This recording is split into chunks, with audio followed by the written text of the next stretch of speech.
നമസ്കാരം. മലപ്പുറം താനൂർ കസ്റ്റഡി മരണക്കേസുമായി ബന്ധപ്പെട്ട് 4 പോലീസ് ഉദ്യോഗസ്ഥരെ CBI അറസ്റ്റ് ചെയ്തു. ഒന്നാം പ്രതി താനൂർ സീനിയർ CPO ജിനേഷ്, രണ്ടാം പ്രതി പരപ്പനങ്ങാടി CPO ആൽബിൻ അഗസ്റ്റിൻ, മൂന്നാം പ്രതി കൽപ്പകഞ്ചേരി CPO അഭിമന്യു, നാലാം പ്രതി തിരൂരങ്ങാടി CPO വിപിൻ എന്നിവരാണ് CBI സംഘത്തിന്റെ അറസ്റ്റിലായത്. ലഹരി വസ്തുക്കളുമായി അറസ്റ്റിലായ താമർ ജിഫ്രി എന്ന യുവാവ് താനൂർ പോലീസിന്റെ കസ്റ്റഡിയിൽ ഇരിക്കെ 2023 ഓഗസ്റ്റ് 1-നാണ് മരിച്ചത്. കസ്റ്റഡി മർദ്ദനവും മരണകാരണമായതായി ആരോപണം ഉയർന്നിരുന്നു. സംഭവവുമായി ബന്ധപ്പെട്ട് 8 പോലീസുകാരെ സർവീസിൽ നിന്ന് സസ്പെൻഡ് ചെയ്തിരുന്നു. 4 പേർക്കെതിരെ കൊലക്കുറ്റം ചുമത്തി കേസെടുക്കുകയും ചെയ്തു. ക്രൈംബ്രാഞ്ചാണ് ആദ്യം കേസ് അന്വേഷിച്ചിരുന്നത്.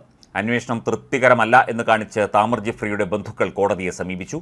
തുടർന്ന് കേസ് CBIക്ക് കൈമാറുകയായിരുന്നു. താമർ ജിഫ്രി താനൂർ പോലീസിന്റെ കസ്റ്റഡിയിൽ മരിച്ചത് മർദ്ദനത്തെ തുടർന്നാണെന്ന് ഫോറൻസിക് സർജനും മൊഴി നൽകിയിരുന്നു. കേസ് അന്വേഷിക്കുന്ന CBI സംഘം Manjeri medical college forensic surgeon doctor TP Hitesh ശങ്കറിന്റെ മൊഴി എടുത്തപ്പോഴാണ് അദ്ദേഹം ഇത് വ്യക്തമാക്കിയത്. മൃതദേഹം പോസ്റ്റ്മോർട്ടം നടത്തിയതും ഇദ്ദേഹമാണ്. CBI DYSP കുമാർ റോണക്കിന്റെ നേതൃത്വത്തിലുള്ള 4-അംഗ സംഘമാണ് മെഡിക്കൽ കോളേജ് ഫോറൻസിക് വിഭാഗത്തിലെത്തി സർജന്റെ മൊഴിയെടുത്തത്. താമർ ജിഫ്രിയുടെ ശരീരത്തിൽ മർദ്ദനമേറ്റ 21 മുറിപ്പാടുകൾ ഉണ്ടായിരുന്നതായി ശരീരപരിശോധനാ റിപ്പോർട്ടിൽ ഉണ്ടായിരുന്നു.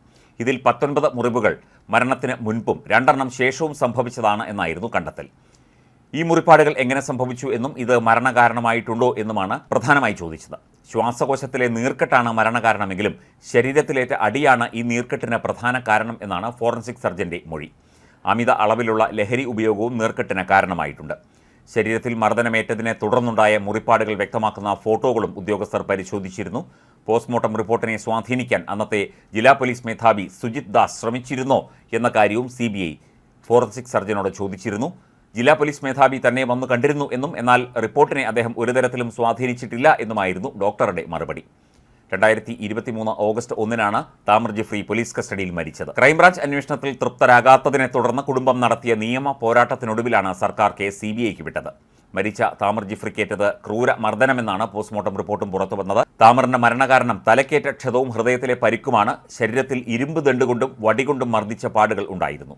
താമർ ജിഫ്രി മരിച്ച് 12 മണിക്കൂറിന് ശേഷമാണ് ശരീരം പോസ്റ്റ്മോർട്ടത്തിനായി എത്തിച്ചത്. അതുവരെ മൃതദേഹം ഫ്രീസറിൽ സൂക്ഷിക്കാത്തത് വീഴ്ചയാണെന്നും പോസ്റ്റ്മോർട്ടം റിപ്പോർട്ടിൽ പറയുന്നു. ആമാശയത്തിൽ നിന്ന് 2 പ്ലാസ്റ്റിക് കവറുകൾ ലഭിച്ചു. 21 മുറിവുകളിൽ 19 മർദ്ദനത്തെ തുടർന്നാണ് ഉണ്ടായത്.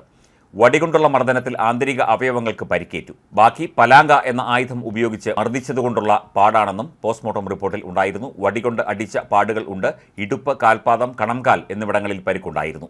പോസ്റ്റ്മോർട്ടം ടേബിളിൽ കിടത്തിയപ്പോൾ മൂക്കിൽ നിന്ന് രക്തം വന്നു. ഇത് രാസപരിശോധനാ ഫലത്തെ ബാധിക്കുമെന്നും നേരത്തെ റിപ്പോർട്ടുകൾ ഉണ്ടായിരുന്നു.